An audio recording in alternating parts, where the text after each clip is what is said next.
Bismillahirrahmanirrahim. Assalamualaikum warahmatullahi wabarakatuh. Semoga kita semua selalu sehat dan ada dalam lindungan Allah Subhanahu wa Ta'ala, dilancarkan dalam setiap kegiatan dan diberikan rezeki yang berkah. Bapak Ibu pemerhati pendidikan, adik-adik mahasiswa, dan calon para orang tua. Pada video kali ini akan dibahas tentang mendidik anak usia 14 hingga 17 tahun perspektif Islam. Sebelum memberikan informasi tentang bagaimana mendidik anak usia 14 hingga 17 tahun, mari kita lihat terlebih dahulu bagaimana perkembangan psikologi anak usia ini. Usia ini mulai memperlihatkan kemandirian. Tentu usia 14 sampai dengan 17 tahun adalah usia anak-anak SMP akhir SMA atau anak usia SMA. Andaikan anak ini lebih awal masuk sekolah dasar. Nah, tentu dengan anak usia ini kemandiriannya sudah mulai tampak sehingga tidak terlalu bergantung kepada orang tua. Kemudian menghabiskan waktu lebih sedikit dengan orang tua karena mereka sudah mulai beraktivitas yang banyak di luar rumah, yaitu di sekolah utamanya, mulai menunjukkan ketertarikan kepada lawan jenis. Tentu saja mereka sudah masuk usia pubertas, mereka sudah mulai mampu melihat dan mampu menunjukkan ketertarikan terhadap lawan jenisnya. Kemudian mempunyai kepedulian serta perhatian baik pada keluarga, teman, ataupun lawan jenisnya. Pada usia ini perlu juga mulai memberikan edukasi tentang seks, begitu ya. Karena pada usia ini anak-anak juga sudah mulai masuk akil balik dan tentu saja penting sekali untuk memberikan sex education. Kemudian wajib mengajaknya berdiskusi mengenai hal-hal baru yang diketahuinya.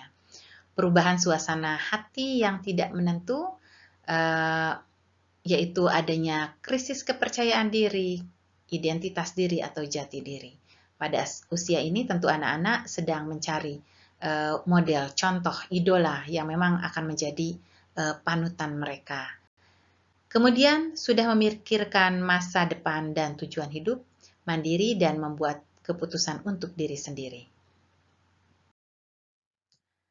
Berdasarkan dari perkembangan psikologi anak usia 14 hingga 17 tahun, maka untuk mendidik anak ini yaitu yang pertama adalah melatih anak mulai beraktivitas sejak pagi buta. Maksudnya adalah anak mulai didisiplinkan untuk mulai sholat pagi hari, sholat subuh, sehingga aktivitas-aktivitas berikutnya. Kemudian memberi solusi, memanfaatkan waktu luang dengan sebaik-baiknya. Menanamkan kecintaan kepada Nabi Muhammad SAW, keluarga dan sahabatnya, serta menanamkan kecintaan kepada Al-Quran. Menjelaskan kedudukan Nabi Muhammad SAW bagi kaum muslimin, yaitu sebagai Rasul, sebagai Nabi terakhir yang membawa kabar gembira dan bagaimana juga kemudian memberikan ancaman bagi orang-orang yang tidak mau mengikuti ajaran Islam dengan baik dan benar. Berikutnya adalah Nabi Muhammad juga sebagai contoh terbaik yang memang patut untuk diikuti. Memberikan semangat kepada anak untuk belajar mandiri dan bekerja keras, kemudian menunaikan hak anak dalam menuntut ilmu dan mempelajari Al-Quran, juga memilihkan guru yang terbaik bagi anak-anak. Mendidik anak berikutnya yaitu membiasakan mereka menjaga pandangan dan memelihara aurat. Ini penting sekali untuk usia anak SMP akhir dan SMA untuk menjaga pandangan mereka untuk tidak terjerumus dalam pergaulan bebas dan yang lainnya. Memelihara anak perempuan memakai jilbab jika telah balik, kemudian menyiapkan anak laki-laki agar mampu menikah jika telah balik. Mengajari anak laki-laki sikap amanah dan bertanggung jawab. Menghukum anak yang melalaikan tanggung jawab. Kemudian meminta anak menceritakan pengalamannya untuk melihat cara berpikirnya. Tentu orang tua juga harus memberikan arahan ketika anak memiliki cara berpikir yang kurang baik dan benar. Memuji anak sebelum menasihati, kemudian penting melatih fisik dan psikis anak agar memiliki jiwa pemberani.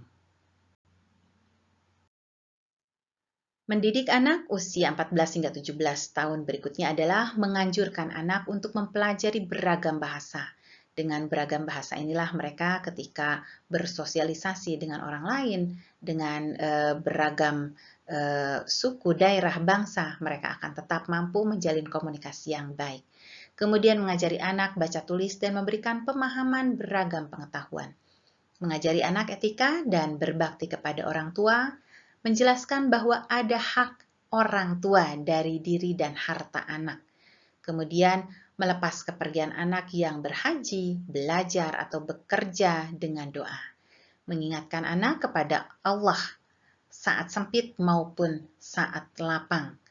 Artinya anak diingatkan selalu untuk ingat kepada Allah Subhanahu wa Ta'ala, dimanapun dan dalam kondisi apapun. Selanjutnya yaitu mempercayakan tugas penting kepada anak. Ini adalah dalam rangka untuk memberikan atau mengajarkan amanah tanggung jawab. Selanjutnya adalah menuntun anak pada ketaatan dan kebaikan dengan cara hikmah.